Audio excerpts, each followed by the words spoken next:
Bom dia, irmãos. Domingo de manhã, momento da nossa escola dominical, dia também em que nós teríamos a ceia do Senhor no culto à noite e, infelizmente, nós mais uma vez não podemos nos reunir. Claro que isso segue uma regra, uma orientação para o cuidado com a nossa saúde. Isso de fato tem que ser feito. No entanto, isso não diminui a saudade, não diminui a falta que temos.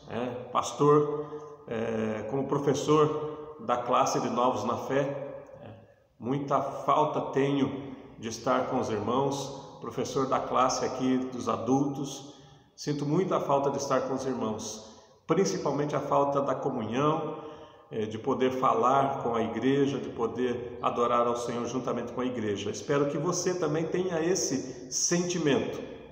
É necessário que estejamos distantes nesse momento, no entanto, é preciso aquele desejo expresso pelo salmista de estar na casa do Senhor. Nós vamos cantar do Inário Presbiteriano o hino de número 180, que fala sobre amor fraternal, fala também sobre o momento de estar juntos cultuando o Senhor.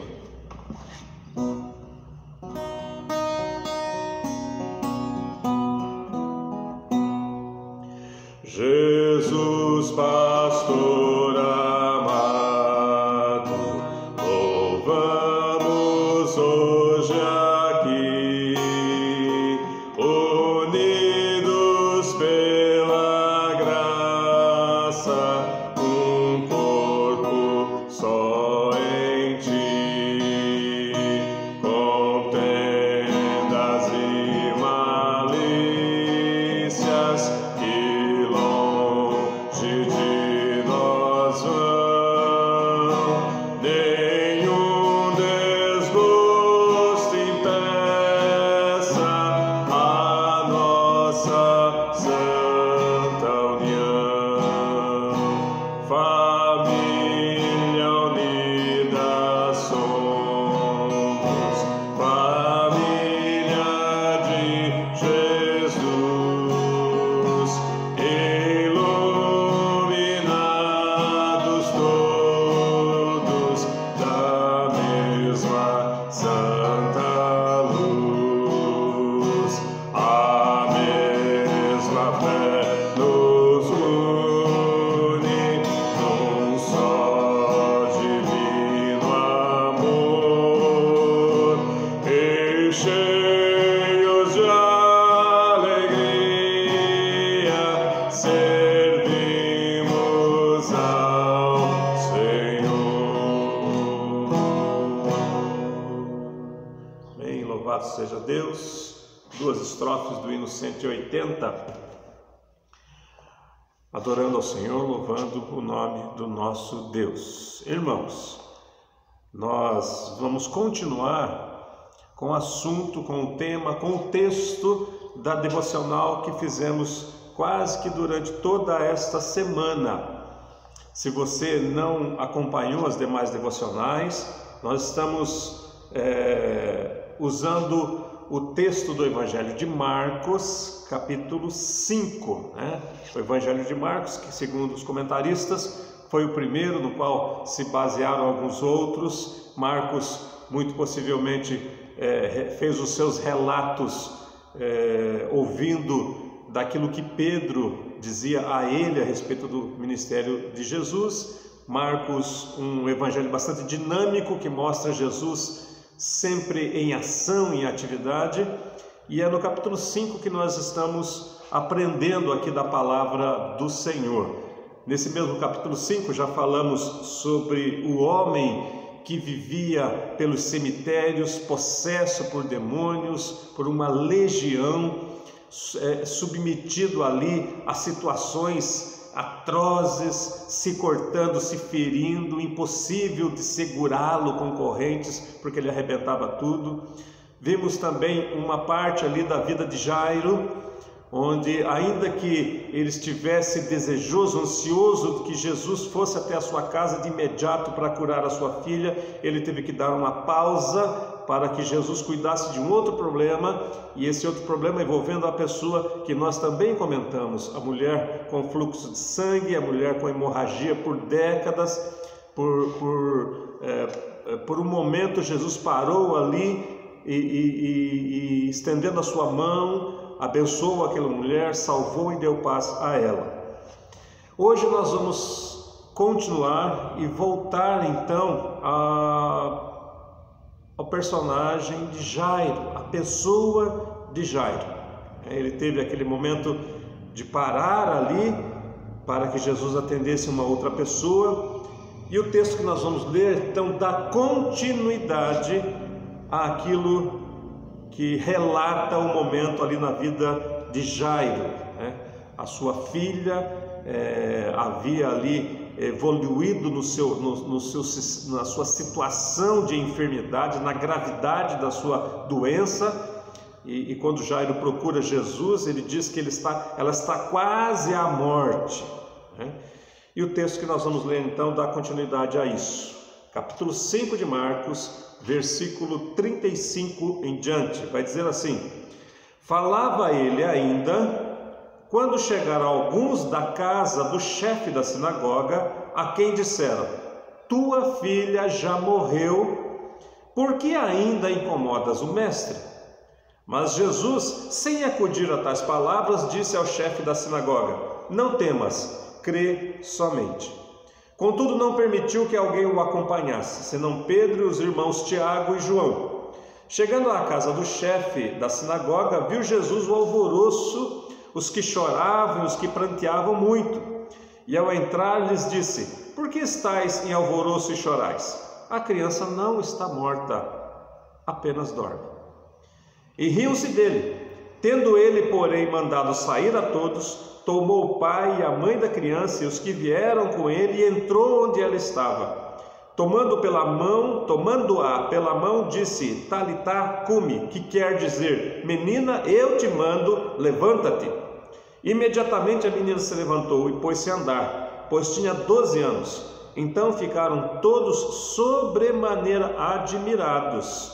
Mas Jesus ordenou-lhe expressamente que ninguém o soubesse, e mandou que dessem de comer à menina. Se você pode, está na sua casa, está no momento em que isso é possível para você, feche os seus olhos e vamos fazer uma oração. Amado Deus e Pai, nesse momento, Senhor Deus, queremos nos alimentar da Tua Palavra, e que cada um, Senhor Deus, que está diante da Tua Palavra nesse momento também seja alimentado, ensinado pelo Teu Santo Espírito, despertado, Senhor Deus, os corações, exortado, Senhor Deus. Nós precisamos que o Senhor nos ensine, que o Senhor edifique a igreja. Suplicamos por todos aqueles que têm acompanhado essas devocionais, todos aqueles, ó Pai, que nesse momento estão apreensivos, preocupados com essa situação que vivemos.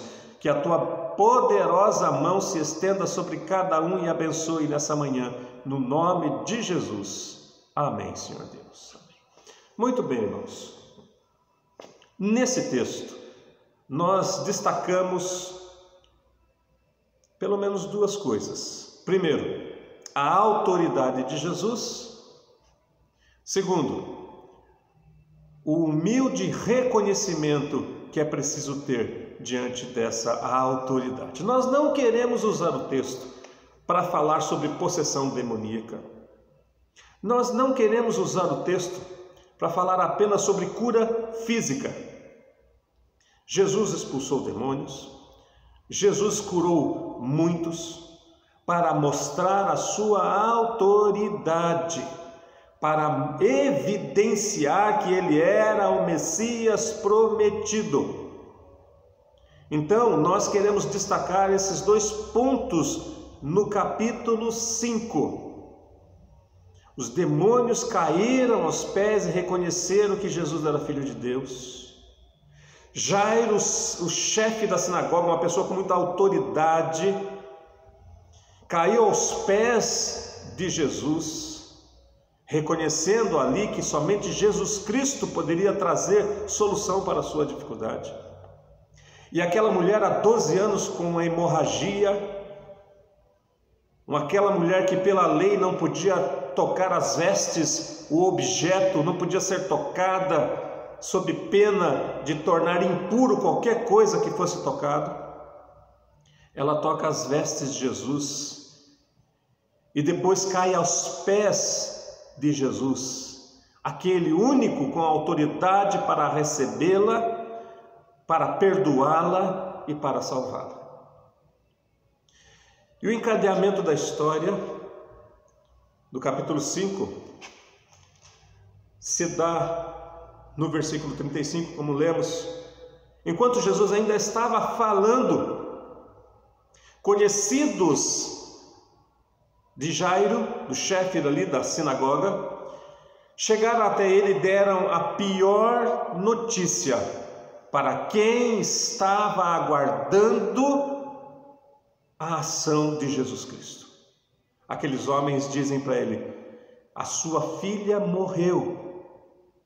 Aquela enfermidade que vinha se agravando tirou-lhe a vida. Ou seja, não adianta mais. Não há mais recurso, não há mais saída, não há mais solução. E eles trazem uma palavra para o coração daquele pai, que talvez seja uma palavra que tenha despedaçado o coração daquele pai. Não incomodes. Por que ainda incomodas o mestre? Porque você ainda está ao lado de Jesus. Desista. É interessante que o versículo 36 vai dizer: Jesus sem acudir a tais palavras. Ou seja, Jesus não deu a atenção a essas palavras. Aquilo que os homens falaram: a menina morreu, não perturbes mais o mestre. Jesus não atendeu aquilo. Jesus apenas disse para Jairo, para o chefe da sinagoga: não temas, não tenha medo, apenas acredite. Nós vemos aqui, e é preciso que nós compreendamos isso, as expressões no texto da autoridade de Jesus Cristo. Jesus não dá atenção àquelas palavras, e a partir desse momento, o protagonista aqui é Jesus Cristo. O nome de Jairo já não aparece, aparece apenas o pai e a mãe da criança. Jesus é que toma a frente, ele que vai à casa. Ele encontra as pessoas chorando e pranteando pela morte da menina. E ele diz para aquelas pessoas, para aquele homem, para aquele pai, com o coração despedaçado: não tenha medo, apenas acredite. A autoridade de Jesus está expressa também no versículo 39. Por que vocês estão chorando? Por que tudo isso? Ela apenas dorme. Somente Jesus, sendo Deus, poderia fazer uma afirmação como essa. A autoridade de Jesus está expressa aqui também no versículo 40, diz assim: mandando sair a todos, mandou sair todos, ficou apenas o pai e a mãe. A autoridade de Jesus está expressa na ordem que ele dá: menina, levanta-te. E imediatamente a menina se põe a andar. O versículo 43 diz que Jesus ordenou que não se fizesse publicidade daquilo que estava acontecendo, daquilo que eles haviam visto. A autoridade de Jesus. Os demônios reconhecem. O chefe da sinagoga reconhece. Aquela mulher que passou 12 anos com um flagelo, que buscou médicos de todo tipo e não conseguiu solução, ela reconhece a autoridade de Jesus Cristo. Gostaríamos de pensar a respeito disso. O que é que você tem ouvido? Quais são as palavras que você tem ouvido? A palavra da grande multidão que diz: que perda de tempo, Que bobagem é essa de buscar Jesus, de orar? Ou nós estamos ouvindo a palavra do Senhor, no qual o Senhor diz: tenha paciência. Será que nós estamos nos alimentando da palavra de Deus? E esse alimentar da palavra de Deus está colocando esperança e fé no nosso coração em tempos de pandemia?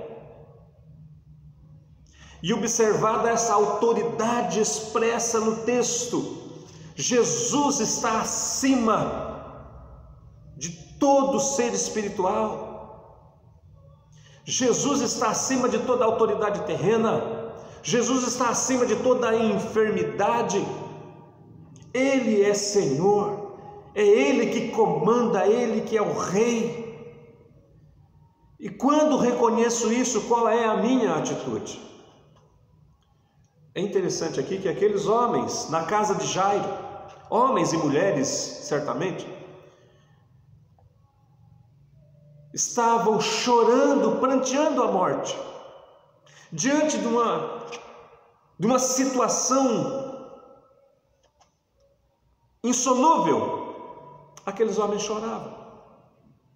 Mas quando Jesus diz: ela apenas dorme, mostrando a autoridade, diz o texto no versículo 40, e riam-se dele. Não é de admirar. Não se espante quando alguns fizerem chacota da sua fé. Quando alguns falarem: está vendo, as igrejas estão fechadas, e o que é que mudou? Quando alguns falarem para você: deixa de orar porque é perda de tempo. O mundo rindo da fé, não espanta. O mundo está em franco combate contra o Senhor. Agora, e você? E você que está desesperado muitas vezes, que está preocupado com toda essa situação, o que fará? Pai e mãe acompanharam Jesus. Nós precisamos humildemente nos submeter à vontade de Deus. O versículo 42 vai dizer que aquela menina se levantou, pôs-se a andar, pois tinha 12 anos, uma criança, lógico, a sua atividade ali, a sua correria, as suas brincadeiras, ela passou a fazer aquilo que lhe é próprio. Mas o versículo 42 diz assim: então ficaram todos sobremaneira admirados. Presta atenção na palavra. A palavra admirado tem várias palavras no grego traduzidas como admirado. Ela traz a ideia de espanto, ela traz a ideia talvez de temor, mas não é adoração. Não é adoração. Adorar é reconhecer Jesus como Senhor da nossa vida, estar submisso a isso, é colocar-se aos pés, é prostrar-se diante daquele que tem toda a autoridade no céu e na terra, Jesus Cristo, o Senhor. Como tem sido a sua adoração? E nesses dias em que as igrejas estão fechadas, como tem sido a adoração? Estava comentando com uma pessoa essa semana que é bem possível que esse momento de pandemia, de reclusão, de isolamento, seja um divisor de águas na vida daqueles que se dizem cristãos, filhos de Deus e adoradores. Será que esse momento trouxe para nós um certo conforto? Afinal de contas, no domingo eu não preciso mais ir à igreja de manhã, na escola dominical. Ganhei ali pelo menos 1h30, 2 horas. À noite também não preciso ir. Ganhei mais 1h30, 2 horas. O que é que você está fazendo com esse tempo? Ganhou? Aprendeu? Está estudando? Está produzindo alguma coisa? Está aprendendo alguma coisa a mais? Esse tempo fora da igreja, longe do templo, está sendo útil em alguma coisa? Continuamos sendo adoradores.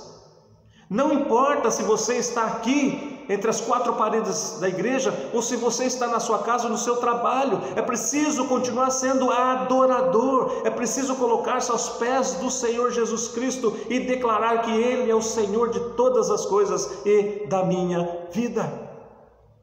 De que lado estaremos? Do lado daqueles que, apesar de toda dificuldade, continuam adorando ao Senhor, ou do lado daqueles que vão rir?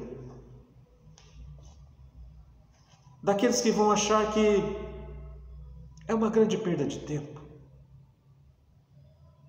Será que vínhamos à igreja por costume? Por hábito? Ou será que estar junto, o corpo de Cristo reunido, é o melhor momento da nossa semana, por estarmos na presença do Deus vivo? Marcos capítulo 5 fala de libertação, fala de milagre, fala de cura, mas fala da autoridade de Jesus Cristo, daquele que merece todo louvor e adoração. Fala também da humilde obediência do adorador, eu e você. Não esqueça disso. Jesus Cristo é o mesmo ontem e hoje.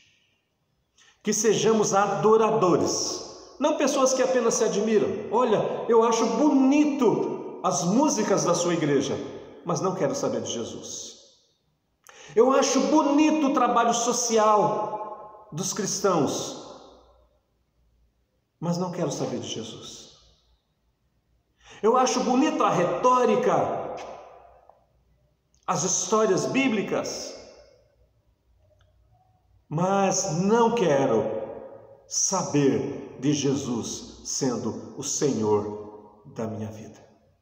Você é um admirador ou você é um adorador? Hoje, domingo, dia do Senhor. O que nós faremos com o tempo? O que nós faremos com esta hora e meia que temos de manhã e à noite agora que não estaremos no templo? Vamos adorar, vamos aprender, vamos orar, vamos interceder pela nossa família, vamos pedir ao Senhor que essa pandemia logo passe, ou vamos nos entreter com a internet, com o celular, com a televisão? O que mudou então? No que melhoramos? Algumas pessoas dizem que a humanidade sairá melhor depois da pandemia. Acredite, eu acho que não. O homem, ele sai melhor depois de um encontro com Jesus. Quando aquele homem, possesso por uma legião de demônios, é curado e liberto por Jesus, os seus amigos têm medo dele. Você viu isso no texto. Quando aquela menina se levanta de 12 anos e começa a brincar e caminhar para lá, para cá, e Jesus diz, pode dar de comer a ela, as pessoas se admiram.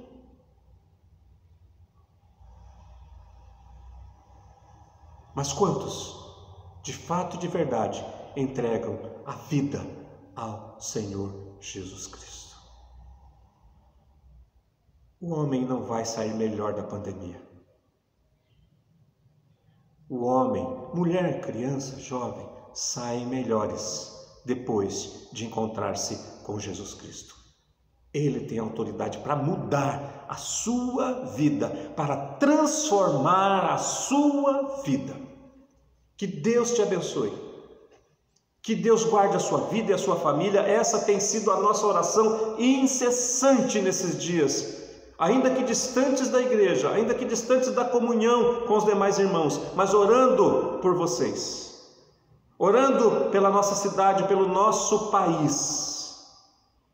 Não porque sejamos alguma coisa, não somos nada, mas porque Deus é tudo, e é a Ele que nós recorremos. a autoridade de Jesus expressa no texto, creia nisso, mas também a nossa humilde adoração, o nosso reconhecimento que sem Ele não somos absolutamente nada.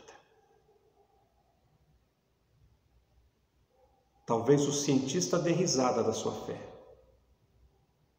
Talvez os sábios desse mundo diminuam a sua confiança e a sua esperança no Senhor. Mas cabe a você dobrar-se aos pés do Senhor Jesus Cristo e adorá-lo. Deus te abençoe. Deus abençoe a sua família, a sua vida, o seu trabalho. Deus acalme o seu coração nesse momento de pandemia, de dificuldade, de preocupações. Coloque sobre ele toda a ansiedade, como já falamos em outra devocional. Ele te abençoe. Ele tem toda a autoridade. Louvado seja o nome do Senhor. Bom domingo a todos. Reserve esse dia. Reserve um momento, um horário nesse dia para buscar ao Senhor, para ler a palavra, para orar ao Senhor, para buscá-lo em oração. Que Deus te abençoe. Um abraço do seu pastor para toda a igreja e a minha expressão de saudade da falta que sinto de estar com os irmãos. Que Deus te abençoe a cada um. Vamos encerrar com oração. Amado Deus, que a tua palavra não volte vazia, mas cumpra o propósito, Senhor Deus, o teu propósito. Cuida de cada um e abençoe. Que esse domingo seja reservado, separado para a adoração. Reconhecemos que o Senhor é dono de todas as coisas, o Senhor é sábio, o Senhor é soberano e humildemente recorremos a Ti. Abençoe a cada um, em nome de Jesus. Amém. Deus abençoe. Bom domingo a todos.